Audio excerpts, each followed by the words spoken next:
Olá, querido, a paz do Senhor, tudo bem? Quer estudar teologia no conforto da sua casa, à distância? Estudo conosco da faculdade FATEVIP, podendo parcelar em até 10 vezes no seu cartão sem juros. Entre em contato comigo pelo meu WhatsApp e te darei maiores detalhes, amém? Deus te abençoe.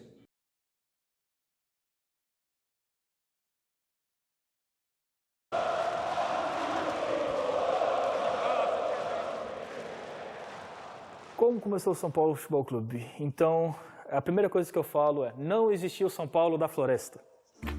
São Paulo é um só desde 1930. Mesmas cores, mesma camisa, mesmo símbolo. São Paulo Futebol Clube nasceu da dissidência de jogadores e sócios do Clube Atlético Paulistano, que havia abandonado o futebol, se uniram com o clube, a Associação Atlética das Palmeiras. O Paulistano foi o primeiro grande clube brasileiro. Tinha feito aquela viagem para a Europa, para a França principalmente, em 25, foi quando o mundo descobriu o Brasil, futebolisticamente falando.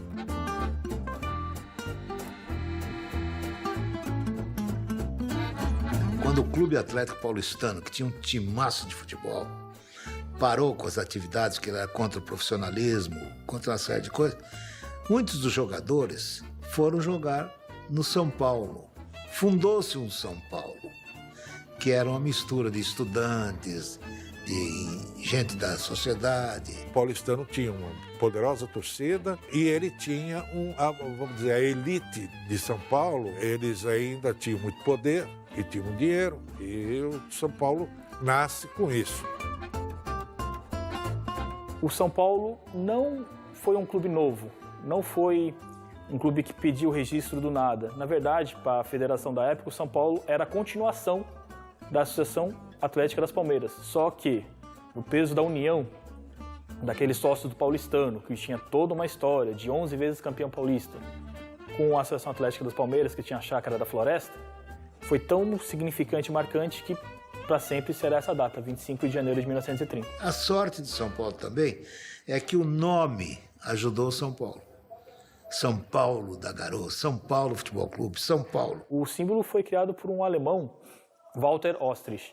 Não sei se ele era uma espécie de designer da época, o termo exato, mas ele desenhou o escudo do São Paulo e a camisa nasceu o branco, comum aos dois clubes, o vermelho do Paulistano e o preto da Associação Atlética das Palmeiras. Tudo já é diferente no São Paulo, né? E eu pude perceber isso por conta do hino, da camisa. O símbolo não fica aqui, né, da camisa 1. As listras. O símbolo também não é redondo, né? É só um coração de 5 pontas. E esse time nasceu grande e favorito.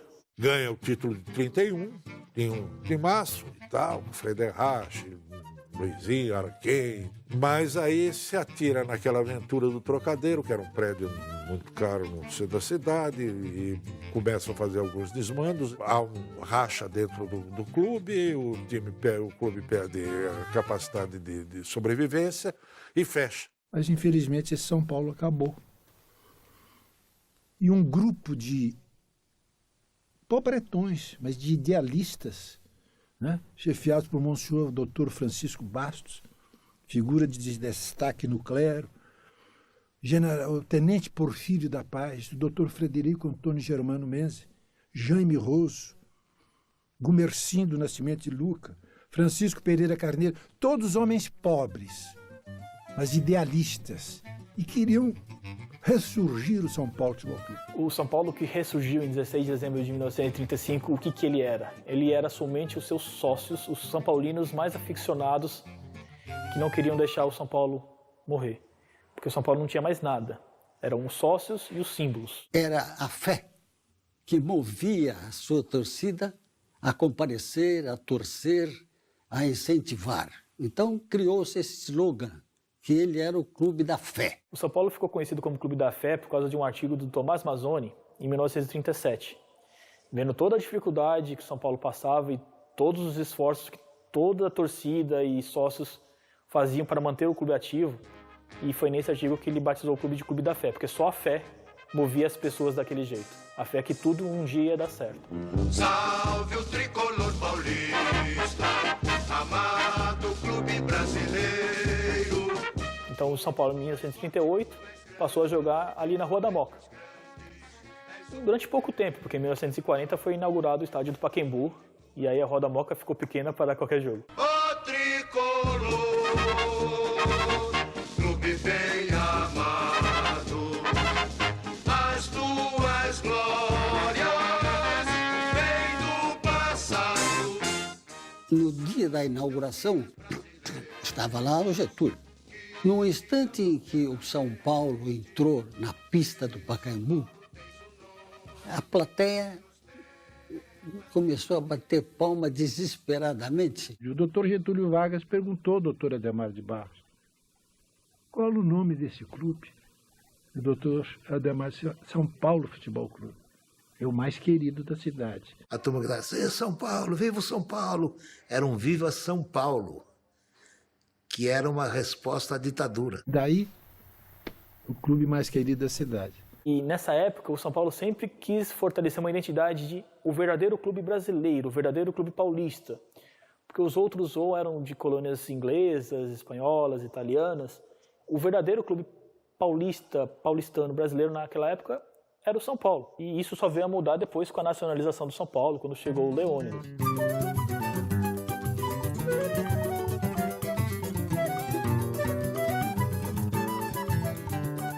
O Leônidas tinha parado de jogar no Flamengo. E aí nasceu a ideia, no São Paulo, de promover algo impensável na época, porque custaria muito caro. Estava com problema de joelho, ninguém acreditava muito que ele tinha futuro, já estava meio veterano, ele já tinha lá chegando aos 30 anos. O Leônidas estava longe de ser um bonde, tinha sido um grande jogador, formado naquelas várzeas cariocas, formado ali São Cristóvão. No dia que ele chegou na estação Roosevelt, tinha milhares de pessoas lá.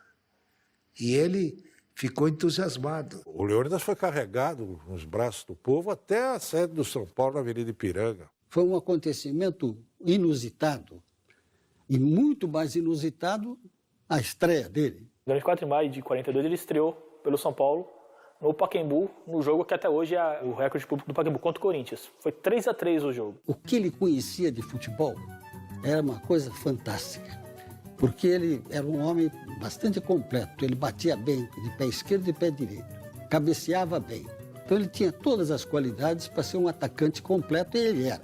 No terceiro jogo dele, contra o Palestra, um clássico, ele fez o primeiro gol de bicicleta e o Geraldo José de Almeida foi a loucura no rádio. O bonde de 200 contos marcou de bicicleta. Não, acabou com a história. De bicicleta, um bonde de 200 contos fez um gol de bicicleta. Ele foi um gênio do futebol. Todo mundo conhece o nome Diamante Negro da França em 38, né? Eu posso me considerar talvez o homem que difundiu, porque fazia com mais constância esses lances e talvez tivesse sido mais feliz. Mas não tem a veleidade de ser o criador, o autor do lance de bicicleta, não. Que foi denominado depois de bicicleta. Antes se usava, dizia que era Belfort, outro era Pucheta. Haviam várias denominações desse próprio lance. Mas acabou os críticos brasileiros achando que os movimentos se assimilavam muito com a bicicleta ao inverso, que é com os pés para baixo, mas que nós fazíamos com os pés para cima. E aí começou aquele timaço, né? Gijo, Piolim, Renganeschi, Luizinho, Sastre, Leônidas, Grêmio, Pardal, Teixeirinha. E essa equipe acabou sendo conhecida como rolo compressor. Esse time começou a dar ao São Paulo uma super força. E então os adversários do São Paulo diziam que ele seria campeão quando a moeda caísse de pé. Se der cara é o Corinthians, se der coroa é o Palmeiras. E o representante do São Paulo inconformado. E o São Paulo? Para ser campeão tem não sei o quê. Aí teriam respondido, só se a moeda caísse em pé. Ela caiu em pé, deu São Paulo. O próprio Leônidas se encarregou no momento em que o São Paulo conquistou o título, ele pegou uma moeda e conseguiu colocá-la em pé.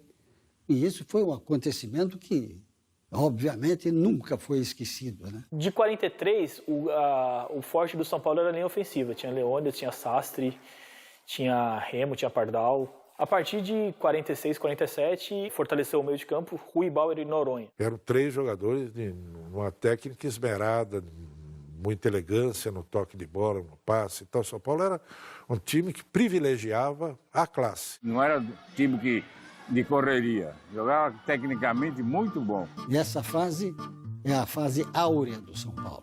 Um timaço, novamente, que talvez tenha sido o maior time da história do São Paulo, né?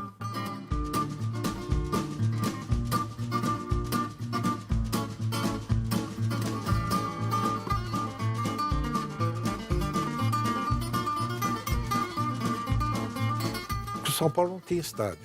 São Paulo tinha o Canindé. E o Canindé era um tanto vergonhoso. Muita gente fala que o São Paulo, na Revolução, na guerra, tomou conta daquele clube que pertencia aos alemães. Não foi bem assim. A área toda pertencia ao senhor Ovanucci, que vendeu para o São Paulo Futebol Clube. E era um campinho que cabia 5.000 pessoas, 10.000 pessoas no máximo, que era mais um campo de treinamento. Eram 2 grandes times em São Paulo, Palmeiras e Corinthians, 2 estádios em São Paulo, né? O Parque Antártica e a Fazendinha. O São Paulo era o novo, né? Um belo dia, eu me dirigi ao presidente do São Paulo Futebol Clube e digo, escuta aqui, por que nós não construímos um estádio? Ele falou, por quê? Porque nós não temos dinheiro. E era verdade.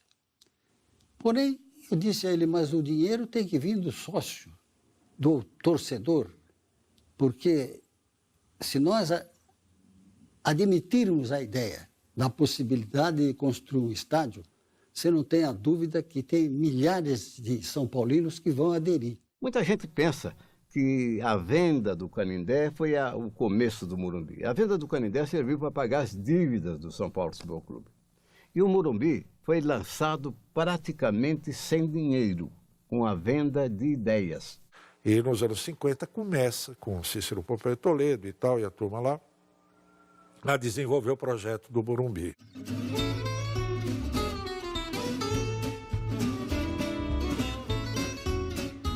Em 15 de agosto de 1952, chamou para benzer o local Monsenhor Francisco Bastos. Foi lançada a pedra fundamental do estádio, ainda sem projeto.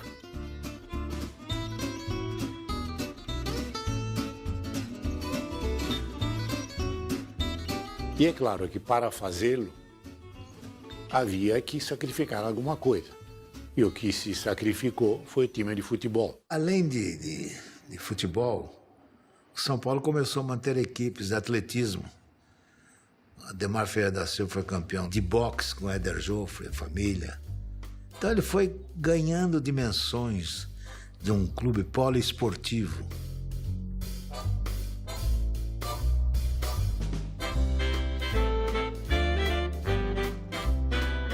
Eu comecei pelo São Paulo Futebol Clube e terminei como São Paulino no boxe. Ele começou treinando desde pequeno na academia do próprio pai, o argentino Kid Joffre, e a academia sempre foi ligada ao São Paulo.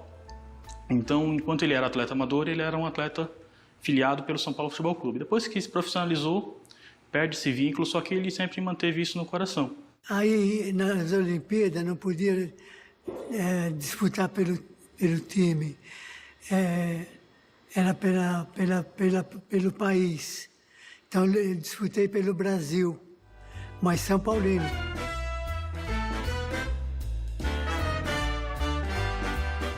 E aí que é um ponto que muito torcedor confunde. Muitos pensavam que as estrelas douradas eram por causa do Mundial, do futebol, mas não era por causa dos recordes mundiais do Ademar Ferreira da Silva. Durante muitos anos, eu participei com a camisa do São Paulo Futebol Clube, a ponto de a diretoria reunida modificar estatutos e que fosse colocada na bandeira do São Paulo, logo após 52, uma estrelinha de ouro. No México, ao recobrar para o Brasil o recorde mundial, o São Paulo colocou a segunda estrelinha. são as 2 estrelas que tem na bandeira do São Paulo. Porque recorde mundial de atletismo e Olimpíada e Pan-Americano não era fácil. E o Adhemar foi fantástico, fantástico. Eu sou São Paulino e sempre dei o meu sangue para o São Paulo Futebol Clube. A primeira grande imagem que sempre me vem à mente do São Paulo é 1957, com 2 nomes. Bela Gutmann como técnico, Zizinho como jogador. Porque tem técnico que mandava fazer, faz isso, faz aquilo, mas não ensinava como é que era. E o Bela Gutmann não. Ele imaginava mais ou menos o que ele queria e fazia a gente jogar a forma mais fácil possível. Era de um lado para o outro, do outro para cá. Era um negócio de zigue-zague dentro do campo. Para ver o Zizinho, você tem que calcular um cara que ninguém tira a bola dele, que passa perfeitamente, que cobra faltas maravilhosamente bem e com raça. Na minha opinião, e de um tal de Pelé, foi o jogador mais completo que eu vi jogar, né? E o Zizinho veio e deu o campeonato 57 para o São Paulo. Era uma equipe forte, tecnicamente muito boa, e foi campeão com muita facilidade, não tinha dificuldade de jogar. Portanto, o São Paulo tinha uma grande equipe.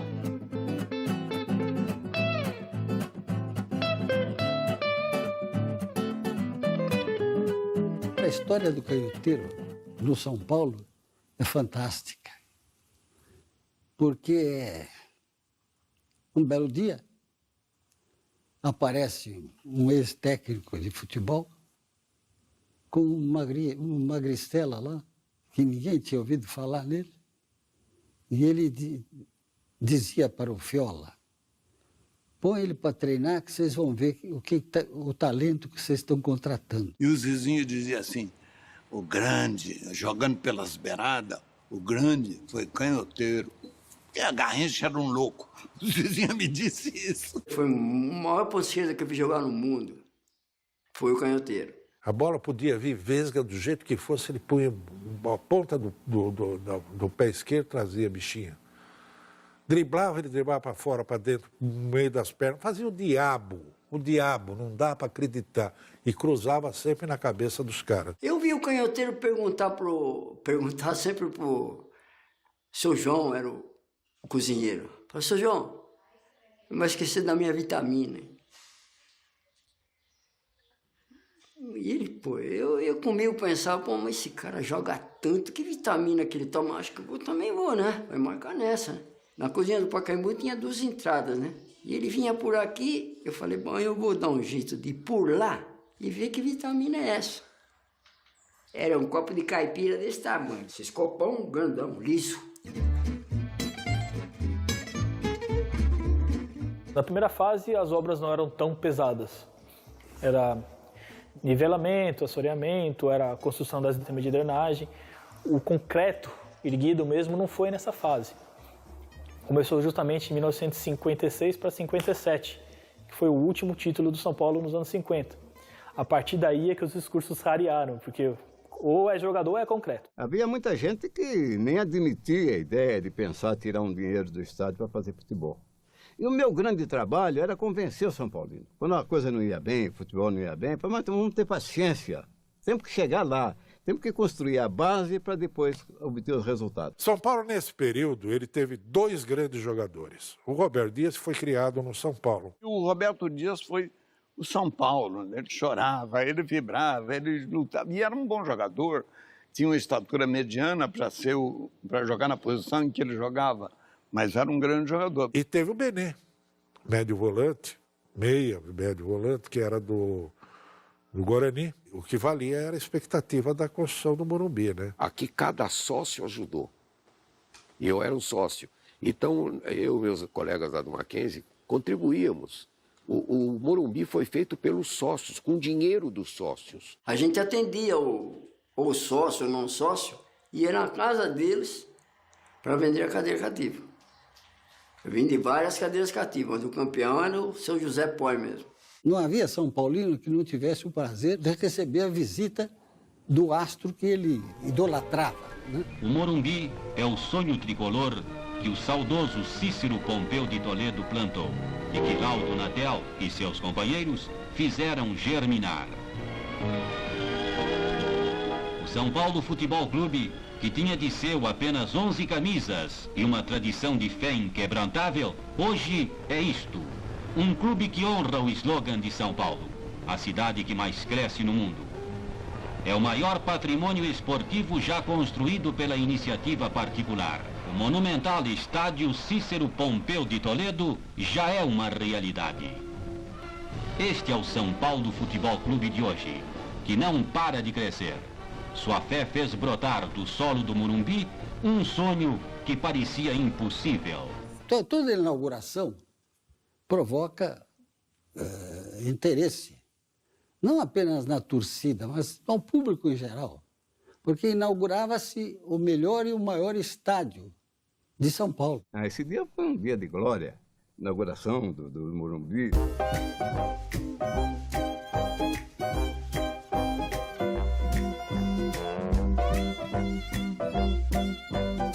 Antes de eu fazer o primeiro gol no Morumbi, eu tinha assustado uma bola na trave já. Aí comigo, isso me lembro perfeitamente. Falei, hoje não é meu dia, mano.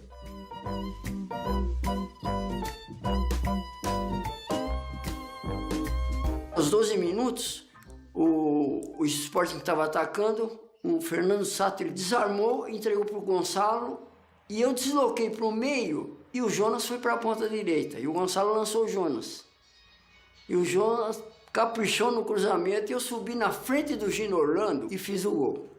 E como foi um meio mergulho, a imprensa já saiu logo na semana seguinte falando, não, agora não é mais gol de mergulho, é gol de peixinho. Quando você fala São Paulo, você associa o Morumbi. Por exemplo, se o São Paulo tivesse que sair daqui hoje, ia criar uma crise de identidade brutal, porque não vai ser mais o São Paulo do Morumbi. Um estádio que, como diziam na época da construção, era para ser do tamanho do sonho do São Paulo, do tamanho do sonho do São Paulino. Eu acho que foi o melhor investimento naquela época, um sonho que parecia absurdo. Eu acho que foi a melhor coisa que o São Paulino fez. Todos estão sempre aqui comigo, torcendo por esse clube, por esse time, por esse estádio, que nós transformamos sempre no campo dos sonhos. Você não imagina, quando eu chego perto do Morumbi, a satisfação que a gente tem. São coisas indescritíveis, sabe? É difícil você pôr para fora o que você sente.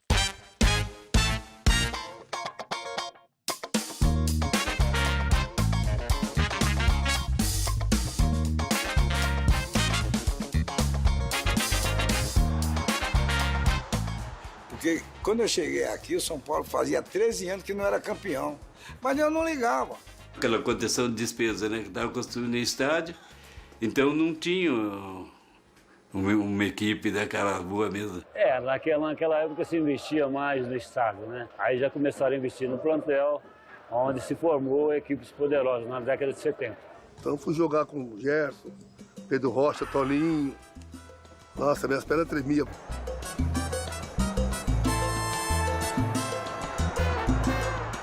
Pedro Rocha era um jogador extraordinário, uma figura humana incrível. Era um jogador que, ao mesmo tempo, era meio armador, ele era um goleador. Pedro era um jogador brilhante, era um gentleman, né, jogando futebol. Ele dava muita força pra gente que era jovem, né? Tinha o Muricy, tinha o Serginho, tinha o Zé Carlos. Aquele time de São Paulo de 70 e 71 ganhava de 1-0, 1-0 era goleada. Todo fechadinho atrás, bola pro Gerson pro Terto troma com o goleiro, o Toninho vem e faz o gol. Sai, entrando o Terto, sobrou para Toninho, atenção, caiu o primeiro gol, Toninho! Aí o São Paulo começa a ganhar, que era uma novidade. Assim que o Morumbi foi entregue, eu falei, agora eu preciso montar uma equipe para tentar ganhar um campeonato, para dar uma satisfação para essa torcida. E tive sorte que logo no primeiro ano ganhei um campeonato, no segundo ano tornei a ganhar. Na minha época tem que ganhar. Joguei de São Paulo. Não adianta, tem que ganhar. Para mim, a melhor fase da minha carreira foi nessa época. 7-1, 7-2. Na área, Toninho, boa jogada, Toninho, participei da Libertadores de 72, mas a grande frustração foi a de 74. Chegamos na final com o Independente.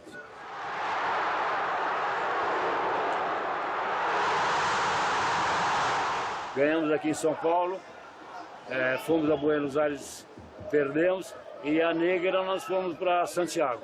Nunca o São Paulo chegou tão perto de um título da Libertadores e entregar o caneco para os argentinos perdendo um pênalti no final do jogo foi pior ainda. Zé Carlos Serrão ficou marcado na lista negra da torcida tricolor. Ninguém quis bater o pênalti, entendeu? Ele não era o batedor oficial do São Paulo, né? Era outros mais experientes, mas sentiram na hora que a coisa estava muita pressão. E aí ele resolveu bater e perdeu e ficou marcado por isso. Feliz de ser o maior artilheiro até hoje, que dificilmente alguém pega. Tentaram me pegar, mas não conseguiram, né? Olha o segundo aí. Serginho arrematando com 3 atrás dele.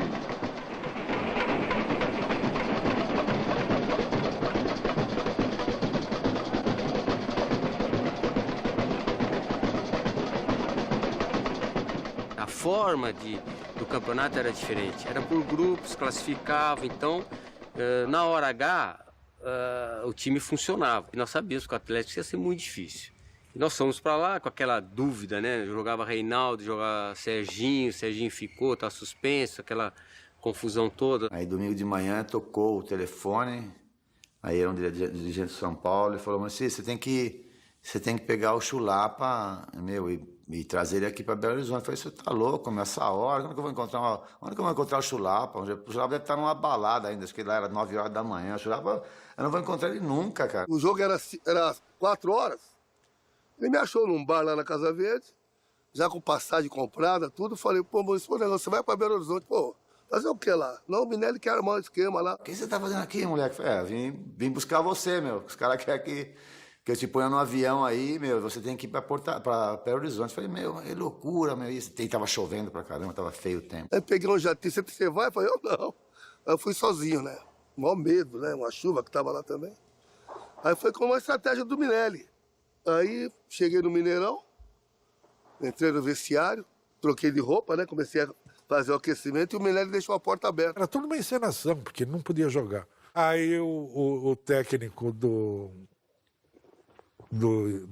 Atlético entra em pânico, manda chamar o Reinaldo. Diz: bom, se o Serginho vai jogar, eu jogo o Reinaldo também. E foi aqui só ameaça, né? Antes do jogo, os caras ameaçando o Reinaldo. E aí o São Paulo chegou com o Chulapa e falou: tá bom, se pôr o Reinaldo, eu ponho o Chulapa. E os dois eram artilheiros, né? Os dois eram os principais artilheiros.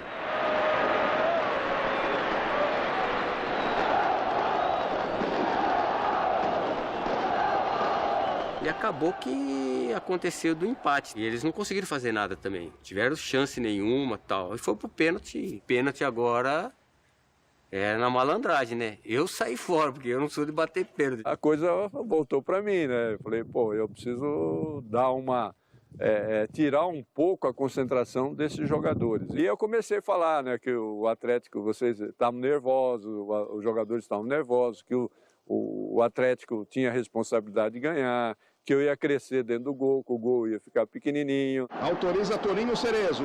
Inicia uma caminhada, bateu, errou Toninho Cerezo. O humor desequilibra as pessoas. É a maneira mais inteligente de se fazer. Ele fazia isso, aquilo deixou o pessoal do Atlético, que era um time melhor na época. Até chegar a cobrança do Márcio, última cobrança. Aí eu cheguei e passei a mão nele, né?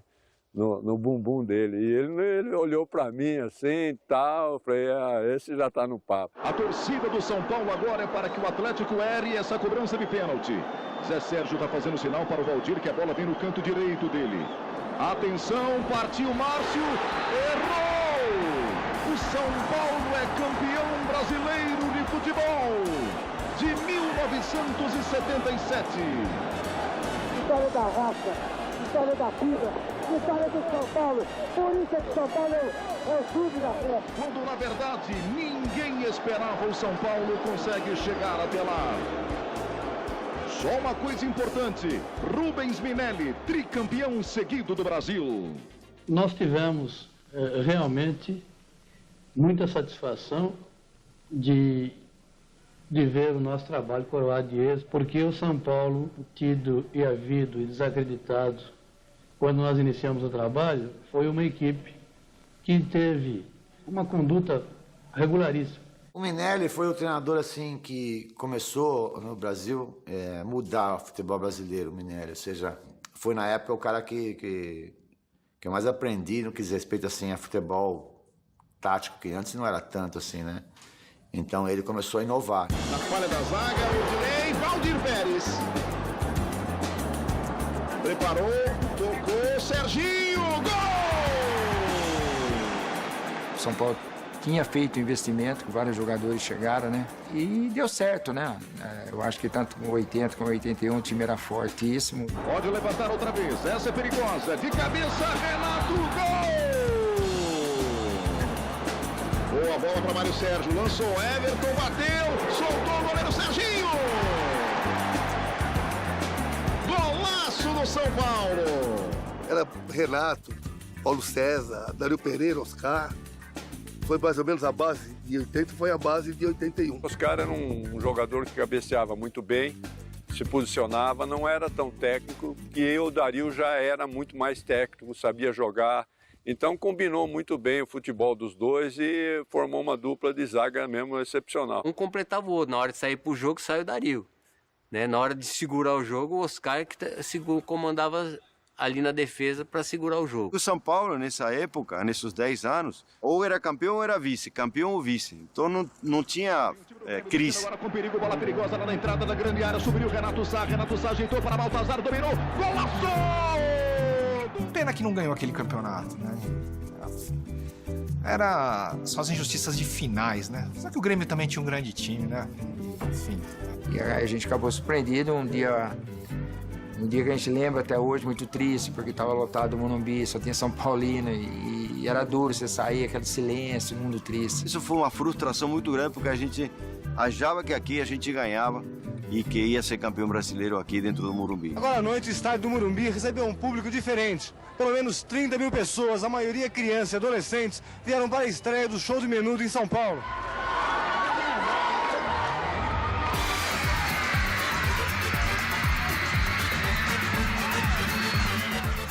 Onde eu me apaixonei realmente pelo São Paulo, sobre qualquer aspecto, foi dos minutos. São Paulo vai ser agora, se segura na cadeira, vai ser agora, Sidney, que golaço do São Paulo! É isso que fala, né? Se levanta o peito e fala, sou São Paulina, né? E pode falar o que você quiser, mas o time que a gente tem, ninguém tem. Eu entrei como menudo, assim, meio de gaiato, tal, que já era um pouquinho veterano, já tava com 25 anos, era mais pros meninos que estavam começando. Aí o levantamento pra segunda trave, Brasília, bateu cruzado, o Miller emendou, gol!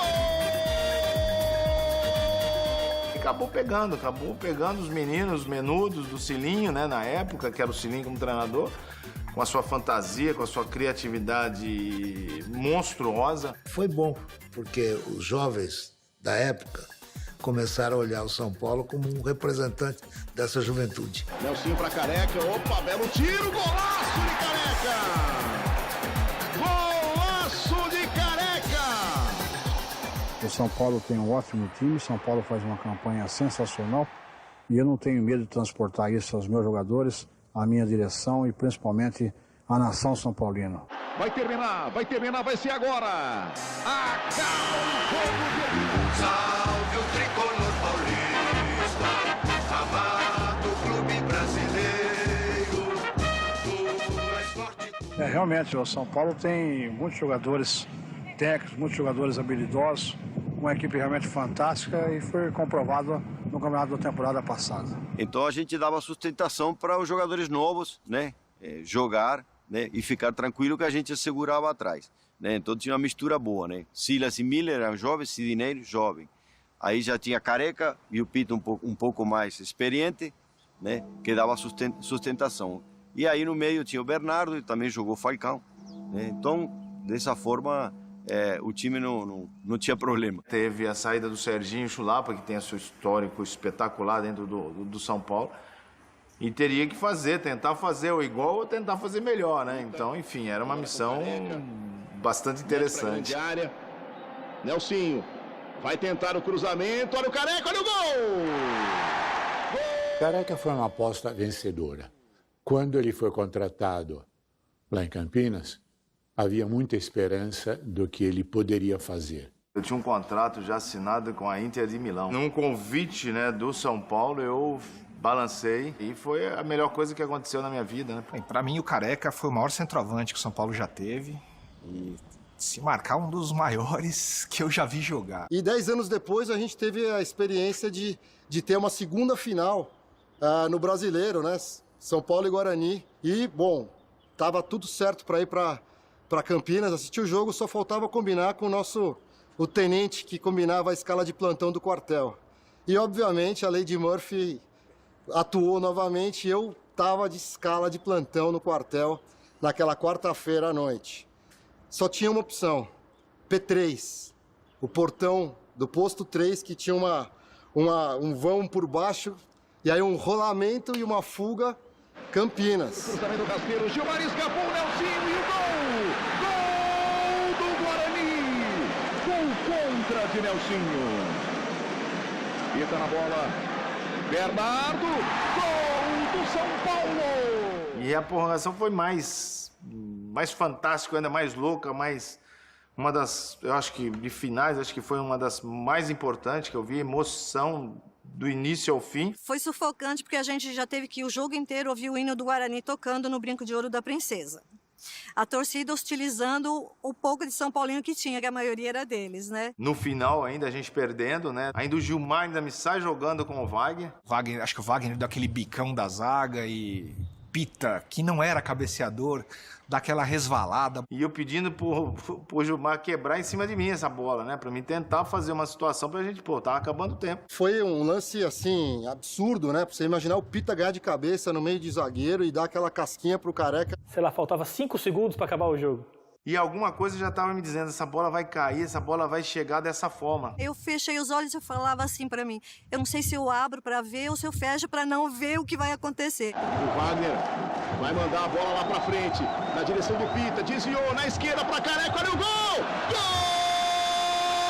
Gol do São Paulo! Careca aos 13 minutos do segundo tempo da prorrogação, empata o jogo no Brinco de Ouro! Bati, soltei a perna esquerda, se pega na cabeça do Sérgio Nery, arrancava a cabeça dele. 3-2, e agora, seja o que Deus quiser, né? Agora é cobrança de pênalti. No momento eu tava, uma vibração, empolgado por ter feito o gol.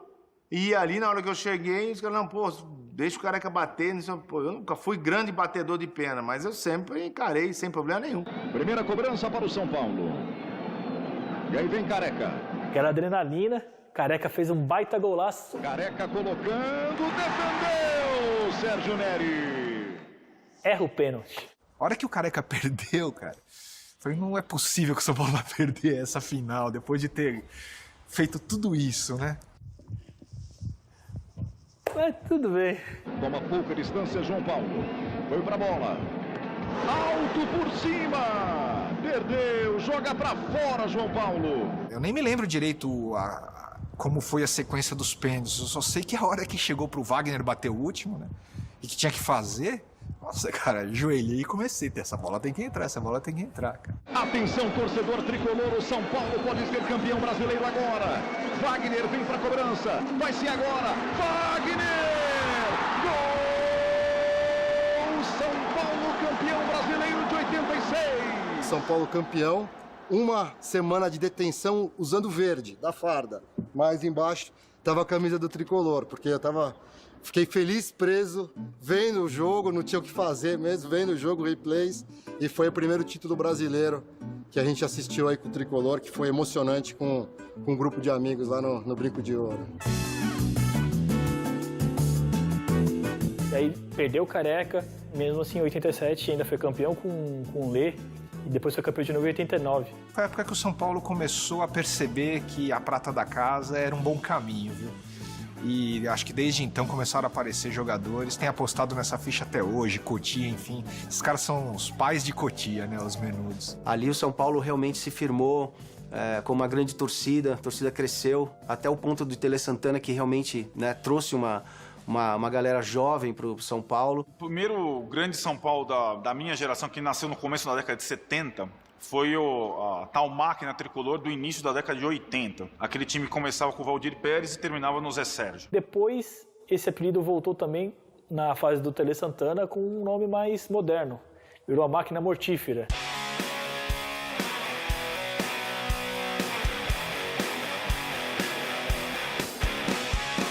Chegou no final daquele Campeonato Brasileiro de 90, debaixo de muita desconfiança. Havia muita rejeição ao Tele, não só no São Paulo, mas na maioria dos clubes brasileiros, pela pecha de pé frio. E para você apagar essa história, né, ou essa lenda, né, do pé frio, você tem que ser campeão. Dentro, o Bernardo subiu, na trave, olha a sobra, Miller furou, Tilico! Gol!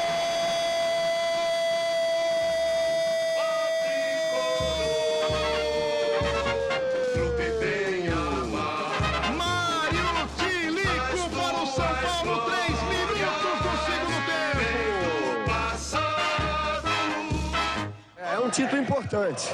Eu já tive outros títulos como jogador, como técnico, mas esse foi, eu diria, só especial, porque era o único estado que eu não tinha conseguido ganhar um título ainda, era São Paulo. Ali apareceu um time espetacular. Uma cena que é inesquecível, a gente no vestiário, eu, Miller, não sei o que, a gente subiu no muro, assim, e a torcida invadiu, e os jogadores todos em cima lá do muro, cantando o hino junto com a torcida, assim, foi uma coisa inesquecível, assim. Foi a segunda conquista do São Paulo no ano. Foi campeão brasileiro e campeão paulista. E a comemoração começou aqui no vestiário, regada a água. Tá faltando um título mundial agora pro São Paulo? Faz tempo, né? São Paulo já conquistou tudo aqui dentro, tem que pensar maior. Tele Santana, pra mim, eu lembro muito dessa imagem de ser um cara que tá sempre na beira do gramado, que se não contenta muito ficar no banco de reservas e pensando no jogo, e jogando junto.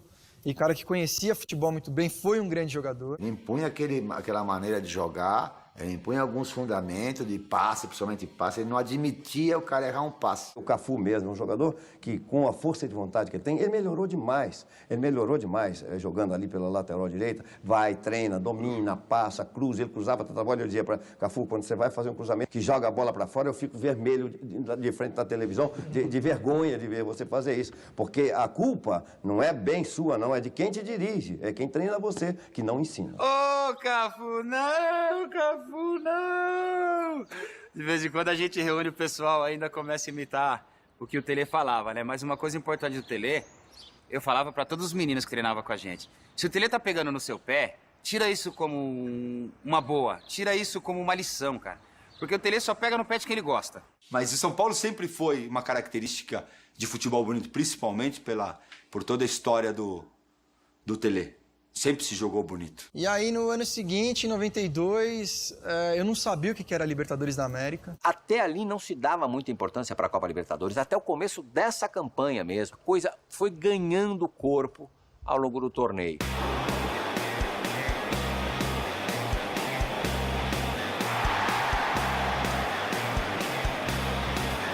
Convenceram o Tele começou a dar mais importância para a competição, foi avançando as fases.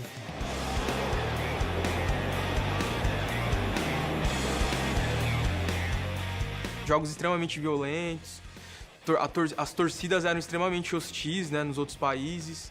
Era complicado, né? Bomba, barulho, não sei o que, era um terrorismo cada jogo, jogando fora. E os outros países sul-americanos davam muita importância e apelavam mesmo, literalmente apelavam para ganhar de qualquer forma. Então eu acho que aquilo provocou a gente, assim, pô, se a gente quiser ganhar algo mais, ter uma projeção maior do que a nacional, a gente vai ter que aprender a lidar com isso. Eu tinha certeza que a gente ia ganhar. Mais de 100 mil pessoas, 105 mil pessoas aqui no estádio, 15, 20 mil do lado de fora. Foi, acho que, o momento mais emocionante que eu presenciei, assim, enquanto movimento de uma torcida durante um jogo. O time do São Paulo era, uma máquina. E a bola não entrava.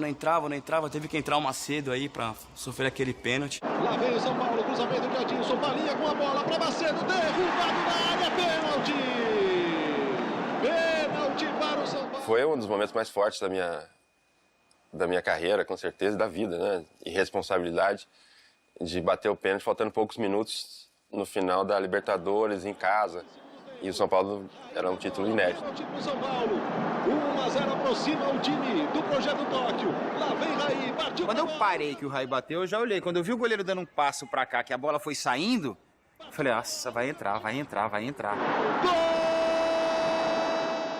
Quando a gente vai pro pênalti, eu falei, eu quero bater o pênalti. Não sei se é o primeiro, o último, pode me pôr aí. Eu falei pro seu Tele, pode me colocar que eu quero bater o pênalti. Isso na bola, pé esquerdo na trave. Aí decisão por pênaltis, os argentinos do Newell's perdem, o Ronaldão perde. A vez é do zagueirão Ronaldão, ele parte pé esquerdo na bola, defendeu o goleiro. Aí o Gamboa, que tinha mais cara de argentino do Newell's, era cabeludo e tal, vai bater o último pênalti, canto esquerdo ali do Zete. Zete, a chance de título para o São Paulo, vem o Gamboa. O Gamboa, ele bateu mesmo meia altura no canto esquerdo. Boa no canto esquerdo, Zete! São Paulo, campeão da Libertadores da América! O gol do título da Libertadores era eu. E eu não perdoo o Zete até hoje por causa disso.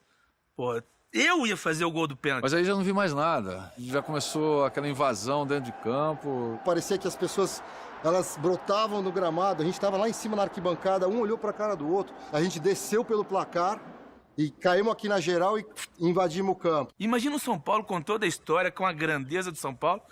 Você ganhar o primeiro título da Libertadores. Vão ganhar a terceira, quarta, quinta, décima, vão ganhar. Mas a primeira Libertadores, eu ganhei. Nós ganhamos. E isso, de uma certa forma, traz também uma tensão. Né? Você vai pro Japão, é um jogo, né? É um jogo só. Você não sabe quando você vai ter a oportunidade de jogar de novo. Então, a gente tem que fazer alguma coisa diferente, cara. Pelo menos pra assustar os caras, né? Alguma coisa, os caras vão achar eu tomo louco, alguma coisa assim. Tava vendo o jornal e observei que os jogadores do futebol americano, né? Todos eles tinham uma pasta, né? Embaixo do olho. Eu não sabia que era tinta, né, que você passava. Aquele lápis que passa no olho, né, das mulheres. Se eu pedir pra esposa do seu Fernando que ela me emprestasse. Ela falou, eu tenho um lápis, tem um pouquinho. Eu falei, não, dá tudo pra mim. Dá tudo, depois eu dou outro pra senhora, mas me dá tudo. E eu comecei a pintar aqui assim no espelho, cara. Eu comecei a pintar e ficou daquele jeito. Ficou mais feio ainda, né? E o Zete também. Eu passei o lápis de olho, eu pintado, pô, também quero, né? Passou lá. Mas ficou a marca de time de guerreiro. Começa o jogo. Barcelona com perigo, encosta Dilson. Gol! Foi assustador pra gente. Falei, nossa, vem vindo uma carreta sem freio aqui pra cima da gente. 1 para o Barcelona, 0 para o São Paulo. Boa bola do Palinha pro Miller. Vamos na velocidade. Vai pra grande área. E deu aquele corte e o cara passou direto e cruzou pro Raí. Bom lance, Miller. Bom lance. Olha o gol. Gol! Segundo tempo, sem prorrogação, São Paulo 2-1. Vamos liquidar o Barcelona, liquidar. Os dois de Raí tá branco. Falta, Raí. Deu certo o Ronaldo, Palinha tentou. Falta. Aquela jogadinha de bater por cima da barreira, a gente fez o ano todo e nunca deu certo, né? Eu tava ali do lado, cara, tava do lado, eu falei, Raí, faz o gol que é o gol do título. Raí, faz o gol que é o gol do título, velho. Faz o gol que a gente não perde mais. Atenção do Raí. Vento é contra, viu, amigo? Pode bater até um pouquinho mais alto. Olha o Raí. Gol! Vendo a imagem dela entrando assim, acho que vem de 2 anos de trabalho, né, tudo que significava. Né? Tem a questão do Tele, as Copas do Mundo que ele merecia e não ganhou. O sacrifício de cada um ali foi uma convicção muito grande, assim, que 2 anos de sacrifício valeu a pena e essa turma merece. E aí, a hora do gol, eu falei, acabou, somos campeão. Até o sol saiu naquele minuto. Eu trabalhava de garçom na churrascaria, na minha terrinha, Atalaia. Eu ali na bandeja, para servir a mesa. Quando o Raí fez aquele gol de falta, a bandeja voou da comemoração. Os clientes molhou, os clientes todos. E eu fui mandado embora do serviço por causa dessa comemoração.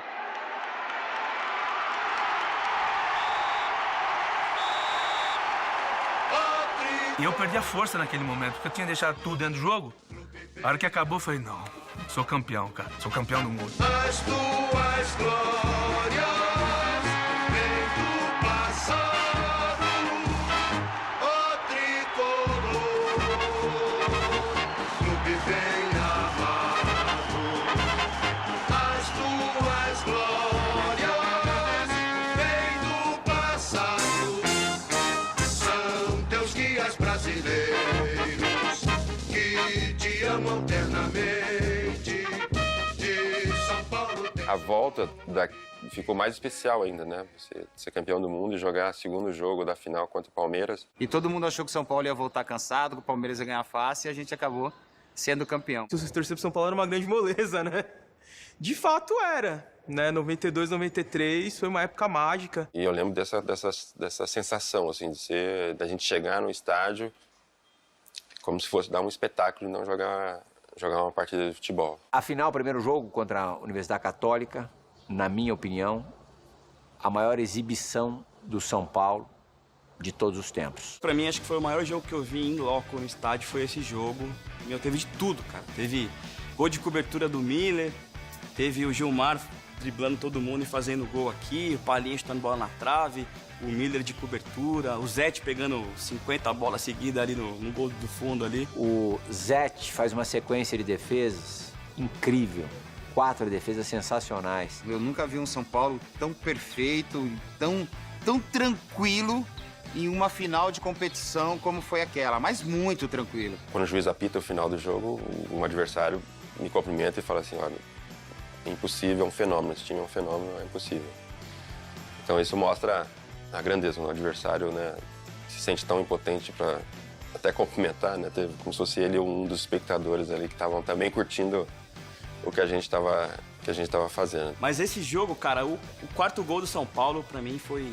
Aquele lance, pra mim, eu falei, meu, esse cara não é daqui, né, meu? Não é possível, o cara faz um gol de peito numa final de Libertadores. Fora tudo que ele já tinha feito, né? 2 gols em Mundial, 3 gols contra o Corinthians no Paulista, 3 gols com o Palmeiras no Paulista. E ali eu vi que o Raí realmente era... Assim, acho que pra mim, cara, o maior que eu vi. E aí a gente começou a entender que a nossa responsabilidade também era maior. Muitos jogadores do nosso time começaram a ter ofertas que a gente nunca sonhou na vida. O Raí se despediu aqui num 6-1 contra o Santos. E foi um jogo memorável, né? Acho que estava todo mundo inspirado ainda e até que saiu uma jogada no lindo gol que deixa a bola passar entre as pernas, enganando o zagueiro. E aí fechou com chave de ouro essa passagem. A gente sempre fica emocionado depois de passar tantas felicidades aqui, viver um ambiente tão gostoso como a gente vive. Com certeza eu vou ficar emocionado. Sei que vou sentir muita falta disso ainda lá, mas pretendo voltar, com certeza eu quero voltar. E era mais do que o craque, né? Ele era o capitão do time, era a maior referência que a gente tinha de São Paulo era o Raí, né? O Raí de 91, ainda no início da era Tele, ele não era ainda um jogador espetacular, líder e tudo mais. Ele era um jogador que não participava na tomada de bola, como era o Sócrates também, quando chegou na seleção. Então, o Raí entendeu perfeitamente e hoje é um jogador que luta, que briga pela posse da bola. O perfeccionismo dele e a busca dessa perfeição incansável é algo que não tem como você passar impune ou imune a isso não mexer com você, mexer com a sua vida de uma certa forma, né?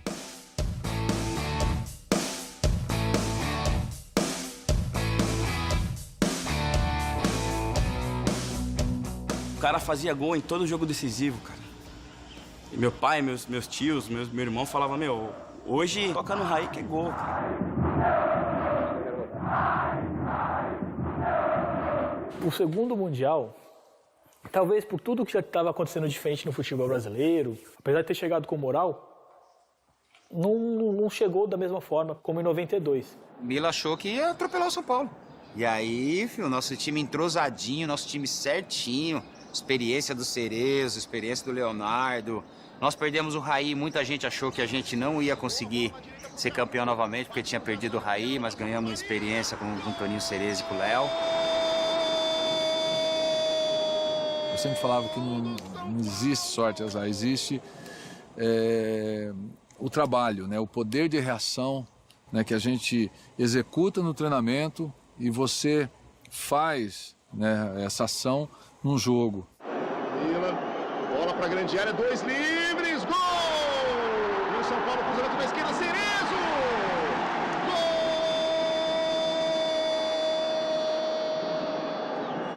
Gol! Olha o desvio e o gol do Milan! Gol do Milan! A gente sabia que para fazer mais um era muito difícil, porque faltava poucos minutos para terminar o jogo. Mas aí me veio o santo calcanhar do Miller, né? E aí com 40 e tralalá, o Cerezo com quase 40 e tralalá, faz um lançamento incrível pro...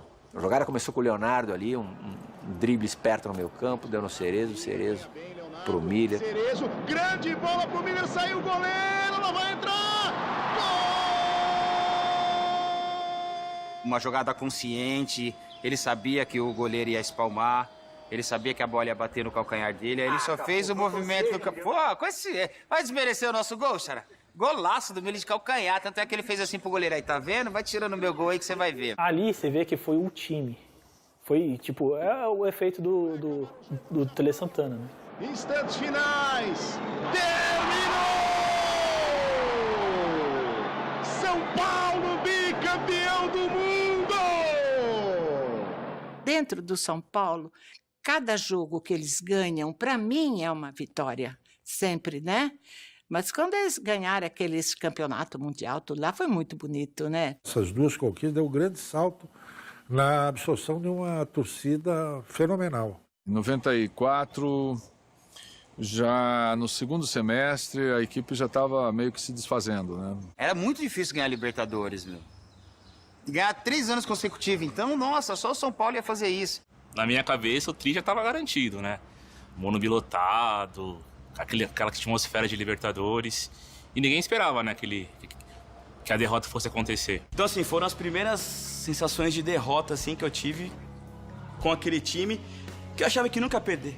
A sensação era essa. Eu falei, meu, uma hora esses caras, como eles são super-heróis, eles vai chamar alguém, vai descer alguém voando aí, vai entrar e fazer o gol, entendeu?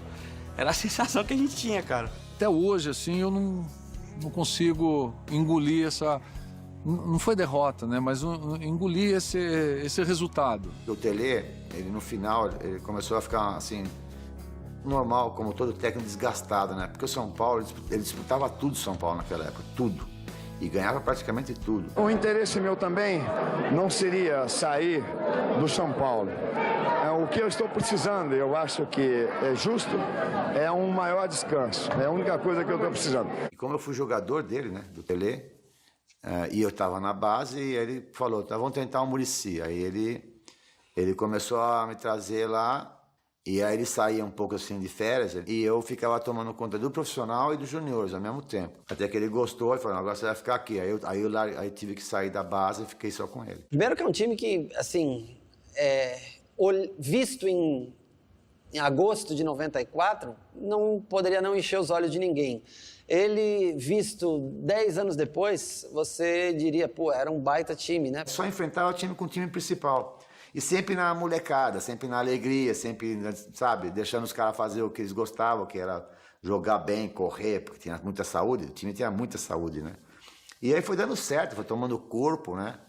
Foi o título mais importante, entre aspas, da minha carreira, porque foi a partir dali que as pessoas começaram a ver a possibilidade de existir um goleiro que pudesse jogar no São Paulo. Em 96 eu lembro que o Zé sai e o Rogério ainda tinha aquela coisa de, pô, a gente não sabe direito quem ele é e tal. Então, foi sofrido demais. Essa sensação de um início de declínio, que foi mesmo. São Paulo começou a ter um declínio, começaram a sair esses jogadores. Foi uma estrela que brilhou no São Paulo, né? Ele levou São Paulo à glória, né? Eu via, quando chegava, que ele saía fora do Brasil, vinham os troféus de carrinho, né? Era um atrás do outro. Eu acho que o Tele veio para se glorificar no São Paulo. O Tele, ele trouxe uma maneira de pensar e de valorizar o futebol, e de valorizar o treino, de valorizar o campo de jogo.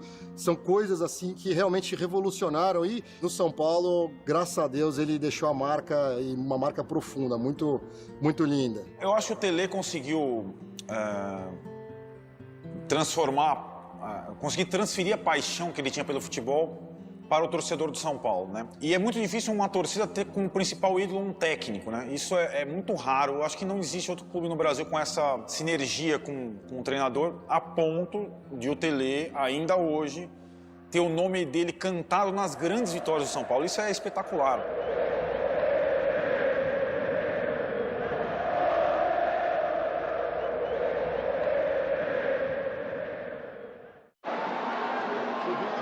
Veio o cruzamento com desvio, subiu França, tocou, Raí! Aquele time era um time bacana de se jogar e o fato da chegada do Raí, que eu acho que foi muito importante para mim. Eu que pude conviver com ele no início da década de 90, um cara que ganhou títulos importantíssimos pelo clube, tinha uma magia muito grande com o torcedor, da camisa 10, do cara que jogava de cabeça erguida. Na hora que ele subiu, o estádio veio abaixo, cara, porque era o cara que representava todas as conquistas do São Paulo naquela época, vencedor, decisivo, artilheiro, craque, né? Craque de bola. Já cheguei aqui me sentindo em casa, mesmo sendo outros jogadores, mas no clube, ali eu percebi a força da minha identificação com o São Paulo, né? Eu chego e me sinto completamente à vontade. Eu lembro do meu pai falando, cara, o Raí vai voltar. Agora a situação é diferente. E ele chega para uma final de Campeonato Paulista contra o Corinthians, um baita rival que tinha ganhado da gente em 97, que foi uma final que eu sofri pra caramba. Eles ganharam o Campeonato Paulista da gente em 97. E o Raí chega e faz o gol do segundo jogo da final, faz o primeiro gol de cabeça no começo do jogo. Esse cara é Deus. Ele foi um ano... Não sei de ressurgimento, mas deu uma alegria, né? Depois de uns anos de ostracismo, de ganhar nada, ver os rivais ganhando e a gente não. Ele valeu como um ânimo a mais, né, pra torcida. Chegou por um jogo só, fez um gol de cabeça e comemorou o título. Aí o terror do Morumbi, meu. E termina o jogo! O São Paulo é campeão paulista de 1998. Mesmo se não estivesse aqui, eu acho que seria o campeão. Mas pelo menos o pé quente de voltar na hora certa, no momento certo, pro time certo. Tudo isso mostra que eu tenho sorte e pé quente. Quando eu era auxiliar do Tele, né? O Rogério não jogava ainda, né? E ele era o único cara que treinava falta. Por incrível que pareça, era o único cara que batia falta. Ele ficava lá, mesmo não sendo titular, nada, acabava o treinamento, as turmas iam embora, ele ficava lá, batendo na trave. E eu ficava observando isso. Falei, pô, que coisa, né? E ninguém precisava incentivar ele. Ele pegava as bolas, punha a bolinha lá e começava a bater, isso sem jogar. Fazer um gol para um goleiro já era fantástico, já era especial. Fazer um gol em uma final, num clássico contra o Santos, aí eu acho que foi talvez a reafirmação ou a afirmação final que faltava para tirar qualquer dúvida, como que na época a imprensa criou, de valia a pena um goleiro bater faltas ou não. Eu acho que aquele gol naquela final foi o carimbo que era necessário para se confirmar que valia a pena. Pô, um gol de um goleiro numa final de campeonato, né? Então, até então tinha sido o momento máximo do Rogério com a camisa do São Paulo, né?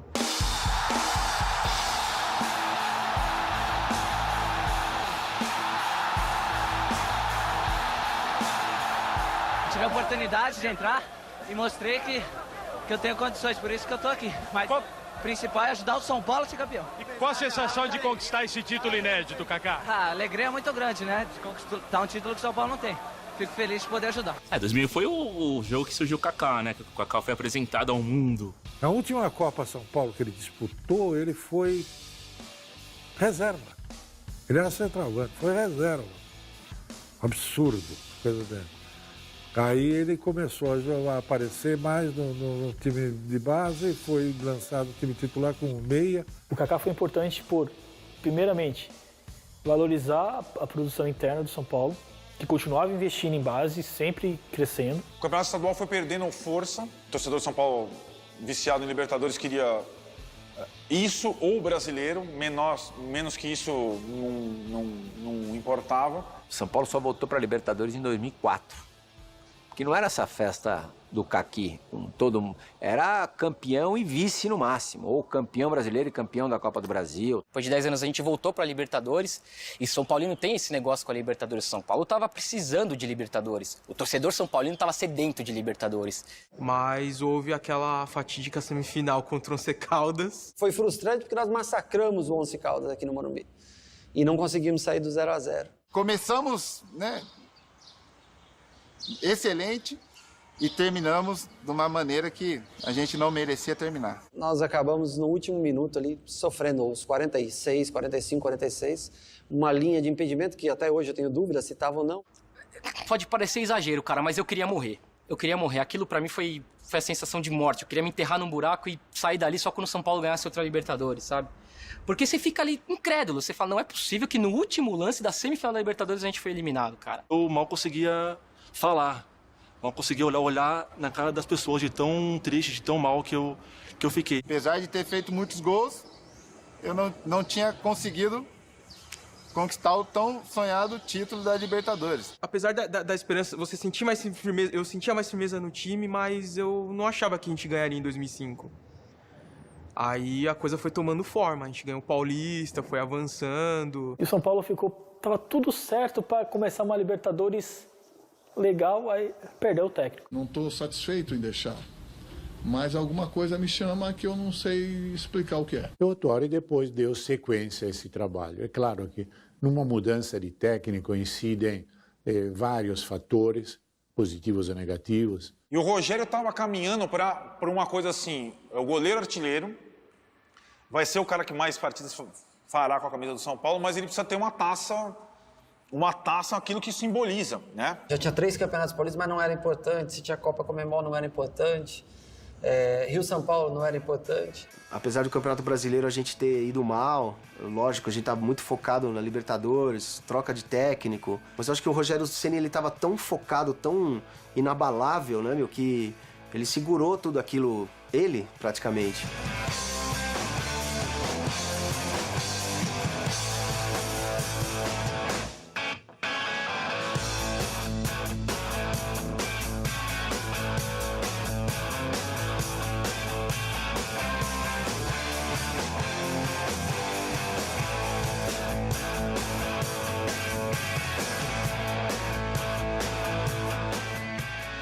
Aquele grupo, um grupo muito bacana, mesmo com a perda do grafite naquela competição, a chegada do Amoroso em cima da hora para os jogos semifinais. E aí aquele time começa a ganhar forma, começa a ganhar cancha. Trabalhei na semifinal contra o River Plate em Buenos Aires.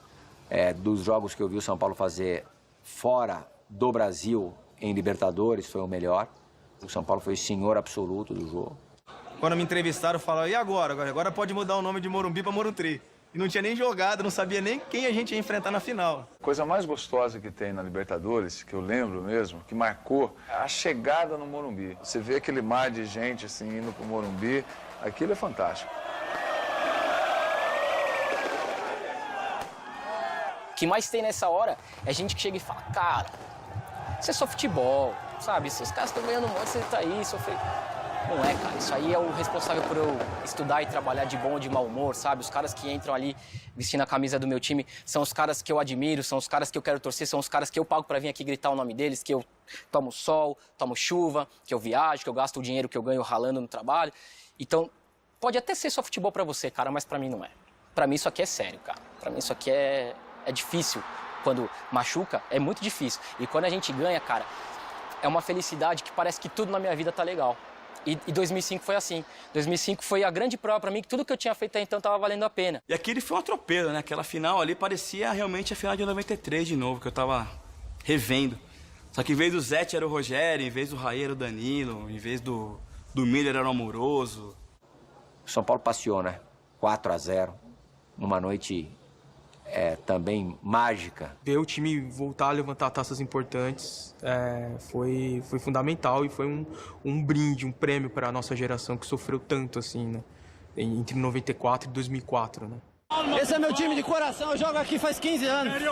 Precisava desse título. E agora já pode trocar o nome para Morumbi, né? O Rogério levantando a taça, que era uma imagem que A torcida São Paulina esperou demais, torceu demais para acontecer, mas mais do que os tantos milhões de São Paulinos aí que estão espalhados pelo mundo, o Rogério esperou demais aquele momento. Ele teve uma Libertadores soberba, o Rogério.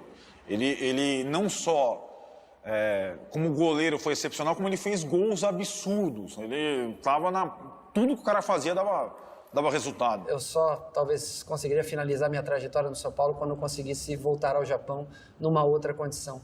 E aquela noite nos deu a oportunidade de carimbar o passaporte para o Japão no final do ano. O favorito era o Liverpool, de não sei quantos jogos invictos, não sei quantos jogos sem tomar gols. Lembro de assistir o jogo contra Liverpool e Saprissa, né? E os caras torcendo pro Saprissa, os meus companheiros de time, né? E eu falo para eles, né? Eu disse, pô, mas vocês têm certeza? Vocês acham mesmo que... E outra coisa, você já imaginou ser campeão do mundo? São Paulo e Saprissa, nunca ninguém vai lembrar da gente. E aí deu a lógica, deu o Liverpool no final. E talvez aí um dos momentos mais especiais, que foi aqueles 90 minutos contra o Liverpool. E contra o Liverpool é uma aberração, né? É uma coisa surreal. Acho que eu nunca vi um time brasileiro ser tão massacrado e ganhar um jogo. Já vi time brasileiro ser massacrado e perder jogo. Aquele jogo e aquele gol faz parte de uma obra, vamos colocar assim, não falo de arte, mas uma obra técnica, né? Não me gavando, mas quando ela bate aqui, parece cola Superbone. Ela fica, cara, ali do jeito que... O Fabão lançou ela numa força tão grande, quando ela bateu, ela começou, não dava pra fazer o pivô. Aí eu escutei o Mineirinho passando e gritando. Aí eu dei aquele alá Ronaldinho do Paraguai, porque só ele, Ronaldinho Gaúcho, Zico, pra dar um passe daquele, porque eu já tentei 1000 vezes e não consegui. Eu tive a sorte de aparecer ali, talvez foi a única chance daquele jogo, clara, de gol.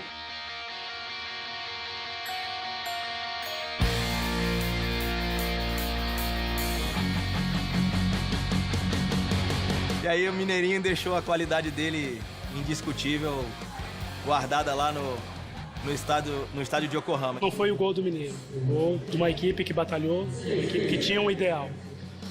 Então eu não me considero um herói, mas todos aqueles que participaram, direto ou indiretamente, para que aquilo pudesse realizar, são heróis. Mas chegou uma hora que a gente não conseguia nem sequer sair de contragolpe, que o jogo virou mais difícil. E como falei para você, o fator sorte, que também é importante neste futebol, né? Obviamente acompanhado com a monstruosidade de Rogério.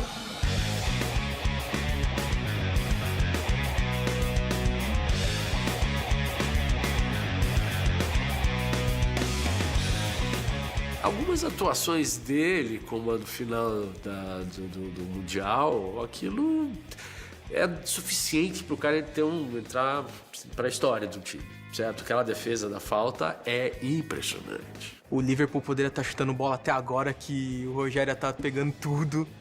Ele tava abençoado ali, era um negócio fora de série. Ele segurou o 0 do placar pra gente. E agora, em 2005, contra o Liverpool, o São Paulo é tricampeão do mundo. A invasão dos jogadores em campo, a festa da torcida em Yokohama. Aquele dia, eu lembrei de 12 anos passados. Lembrei de quando eu comecei a jogar no São Paulo em final de 96 para início de 97.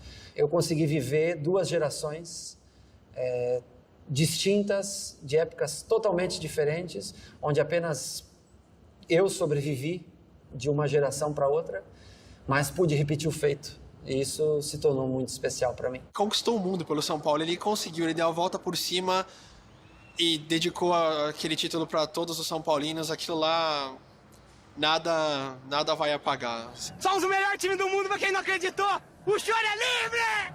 E o São Paulo de novo, no topo do mundo. Vamos! Trimundial. Nunca mais acaba, isso aqui é pra eternidade. Eu que acompanhei todas essas fases, é a consistência e a evolução, assim, impressionante de cada fase. Primeiro ele foi meu calouro, depois um líder junto comigo e depois o maior ídolo da história ganhando mais um Mundial. É um goleiro que marcou a história do futebol mundial. Nunca nenhum goleiro marcou tantos gols como ele. E é, na minha opinião, o próprio símbolo do São Paulo dessa última fase. Rogério Ceni pela meia esquerda, autorizado, partiu, pé direito, bateu, é gol! O gol 100 ficará para sempre. Daqui a mais 100 anos, daqui a 90 e tantos anos, quando se completar 200 anos da história, com todo respeito ao adversário, mas esse gol será lembrado. Algumas coisas na vida ficam para sempre e esse gol ele vai ficar para todo e qualquer São Paulino, da idade que for, da época que for, esse gol será lembrado. Não tem como você falar de São Paulo e não falar do Rogério, e falar do Rogério e não falar de São Paulo. E o amor da torcida por ele, acho que reflete tudo que ele fez pelo clube, né? Falar que ele é o maior ídolo da história é um pouco complicado, porque passaram tantos outros nomes pelo São Paulo, assim, tão importantes quanto ele, né? Leônidas, Canhoteiro, Pedro Rocha, Dário Pereira, Raí... Mas o Rogério tá nesse voo, assim, nesses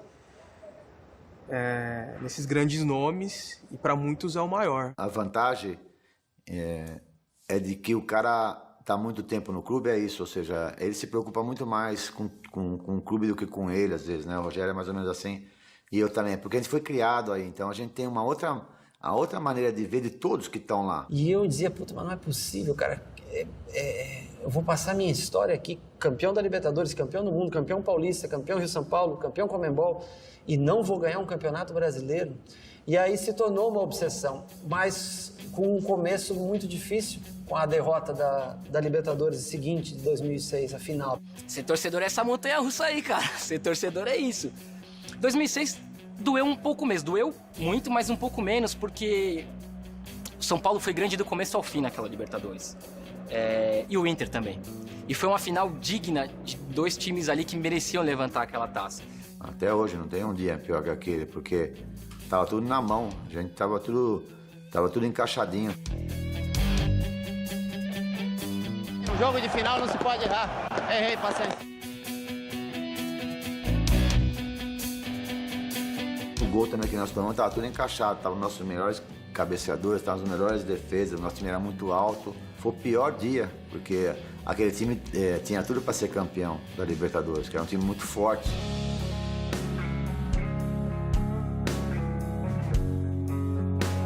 E eu falava para eles, olha, eu sou pior quando eu perco o jogo, cara. Quando a gente perde, eu sou pior. E a expectativa era enorme em cima dele, porque eu lembro, a primeira coletiva do Muricy, eu lembro até hoje, ele falou, eu preciso mostrar para esses caras, eles já ganharam tudo ano passado. Eu tenho que me virar aqui para colocar fome nesses caras de novo. A gente perdeu a Libertadores, jogo seguinte, Cruzeiro, Mineirão, pelo Brasileiro. Um jogo que a derrota era muito provável, São Paulo toma 2-0 logo de cara. O Cruzeiro tem um pênalti para fazer o 3-0 e afundar a gente, né, em crise, né? E o Rogério pega o pênalti e vai lá e faz 2 gols no jogo, empata o jogo. Aí eu falei, cara, a gente tá vivo nesse campeonato aí, dá pra brigar. Todos os campeonatos que você analisa, você sempre vai achar um jogo mais importante do campeonato, né? Eu acho que esse jogo foi um dos mais importantes pra gente em termos de moral. O nosso time ficou muito forte depois disso.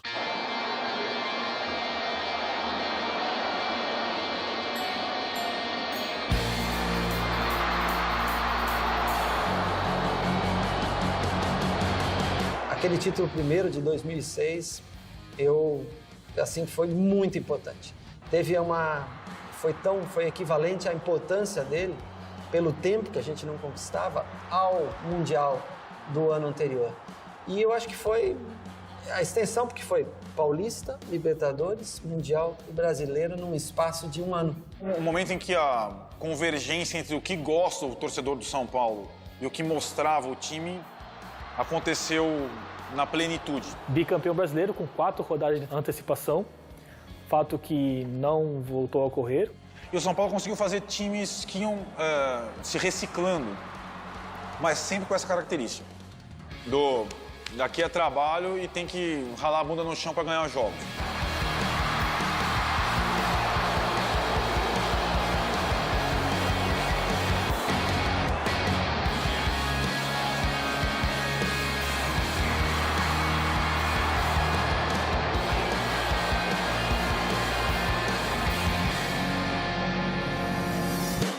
futebol brasileiro é difícil você repetir 3 vezes um feito com tantos times com chance de ser campeão. E 2008 foi o ano mais difícil da conquista, porque era um time já... Um ótimo time, mas com um elenco muito mais limitado, muito curto. Então, aquele ano, com todas as... Nós passamos 18 rodadas sem perder.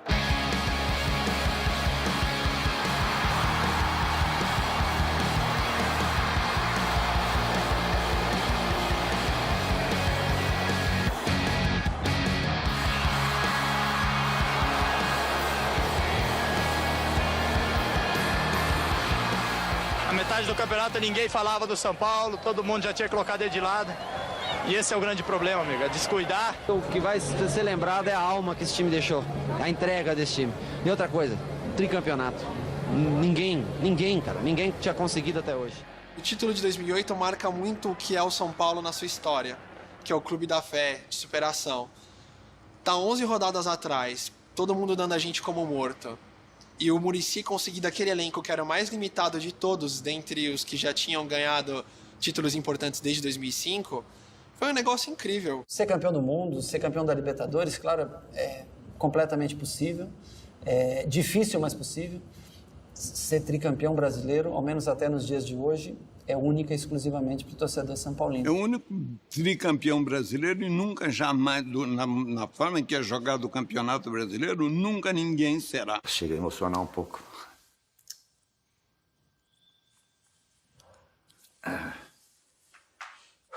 É difícil, né, no nosso país, ser técnico e ser reconhecido, como você falou.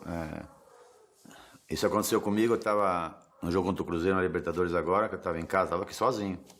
Morumbi tinha 60 mil pessoas e quando o São Paulo entrou em campo, aquele negócio todo, o estado todo começou a gritar meu nome, uma coisa incrível. No sofá, falei, não é que eu estou acreditando que eu estou vendo, cara.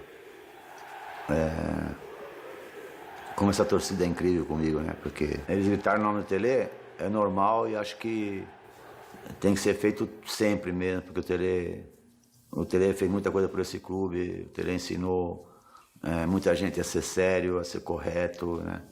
Como fez comigo também. Então, eu acho que eu não tenho essa história toda, né, para merecer isso, né?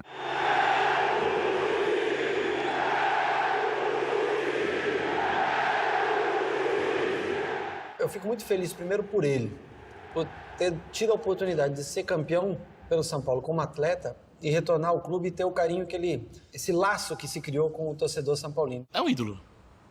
Acho que depois do Tele foi o grande técnico que eu, assim, da minha época de torcedor, que foi o segundo maior técnico que o São Paulo já teve, né? O mais vitorioso. Todas as torcidas gostam do cara. O cara veio aqui no Morumbi como técnico do Palmeiras, do Santos, e teve o nome dele gritado por todo mundo, cara. Por todo mundo. E não é desrespeito ao técnico que tá no seu time, é admiração pelo cara que foi sério, que se doou, sabe? Que tentou fazer o melhor pelo seu time. E fez, e conseguiu o resultado. Então, eu acho que no caso do Muricy, é só reconhecimento, porque ele merece, cara. Ele merece tudo que a torcida do São Paulo gosta dele, ele merece. O São Paulo Futebol Clube é algo eterno no meu coração. Se eu não tivesse vivido, talvez, essa história dessa maneira, eu talvez teria alguma frustração no futebol. Porque eu sei que eu cheguei no limite que eu podia chegar. E sei que eu cheguei no lugar onde eu queria chegar. Eu não cheguei jogando futebol, que é um desejo de todo garoto. Eu cheguei jogando futebol no time que eu queria jogar.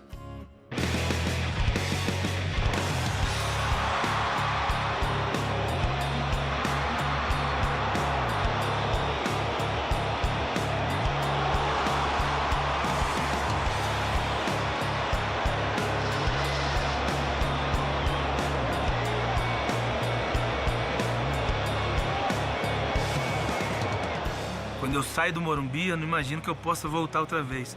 Então eu vivo muito intensamente aqui dentro do São Paulo. Isso para mim é parte da minha vida, como eu ter que me alimentar, como eu ter que respirar.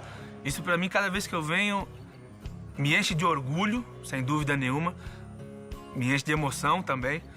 Mas é como se fosse a primeira vez de algo muito especial. São Paulo significa tudo. E como cultura, família, que eu vivi praticamente a minha vida aqui dentro, né? E me orientou em tudo.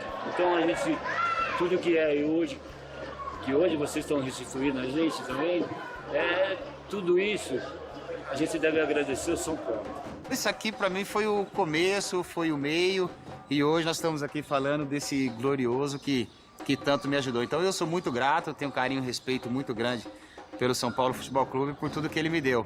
E eu procurei contribuir com o São Paulo com títulos, conquistando títulos e fazendo do São Paulo grande do jeito que ele é hoje.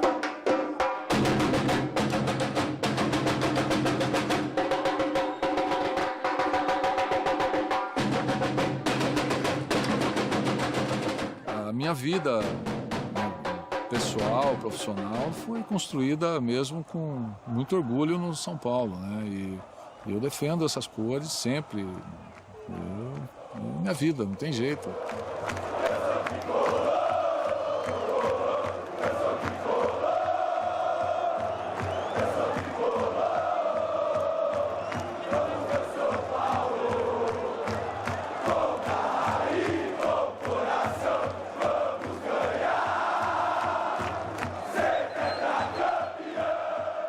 Tem uma magia que isso aí não dá para explicar. Quer dizer, a minha relação com o São Paulo é carinho, identidade, não sei o quê. E a torcida é que dá a magia em tudo isso. São Paulo, São Paulo, meu amor, meu amigo, não abro, estou contigo, sou torcedor do tricolor. A massa São Paulina é mente muito fina, que torce na chuva ou sol, do futebol, do Patropi, só mais é o tricolor do Morumbi. É um orgulho, além da paixão. Tipo, às vezes o orgulho está acima da paixão, não sei te dizer. Mas é aquilo que, tipo, admiração, você sempre viu como algo diferente. Então, é aquilo, você admira do mesmo jeito que você torce. Depois foi tri, e a multidão perplexa grita, vai ser hexa. Aqui vive o amor dentro do São Paulo Futebol Clube. Eu falo assim que, eu não sei, viver sem o São Paulo, para mim vai ser muito difícil. Porque é como se eu sou o São Paulo, eu não sou torcedor, eu sou o São Paulo Futebol Clube. A história do São Paulo, para mim, é bastante conhecida, porque joguei lá, trabalhei lá, fui diretor lá e fui presidente. Então, praticamente, eu vivi a vida são paulina, como eles falam. A minha geração é uma geração muito privilegiada, né, do São Paulo Futebol Clube. Porque, desde 77, quando conseguimos o primeiro título brasileiro de expressão realmente, né, foi hexacampeão brasileiro, tri-libertadores, tri-mundial, e eu vi tudo de perto, né, isso, eu acompanhei tudo de perto, né, que outro torcedor, né, numa relação com o seu time tem todo esse privilégio. Eu costumo brincar que eu sou São Paulo desde que nasci. Eu nasci com pele branca, olho preto, cabelo vermelho. Sendo São Paulino, mais uma vez, o que eu acho que tem de diferente é porque ele é o melhor, entendeu? É muito melhor. É ser São Paulino, ser paulista, paulistano. Para mim, o São Paulo é tudo isso. São Paulo, já diz tudo. É onde que eu vivo, é onde que eu moro. Então, ser São Paulino, para mim, é tudo. A minha maneira de ser paulistano, de agradecer a São Paulo, é ser São Paulino. Porque isso aqui tem as três cores desse estádio. Não se esqueçam nunca. São Paulo é São Paulo. O amor pelo clube, ele é eterno e inteiro. Ele é algo que não se desfaz. A minha história com esse clube, ela será levada até o fim da minha vida. Ô tricolor, clube bem amado, é a paixão. Amado clube brasileiro, tu és forte, tu és grande, dentre os grandes e sempre será o primeiro. Salve o tricolor paulista, amado clube brasileiro. Tu és forte, tu és grande, dentre os dos grandes.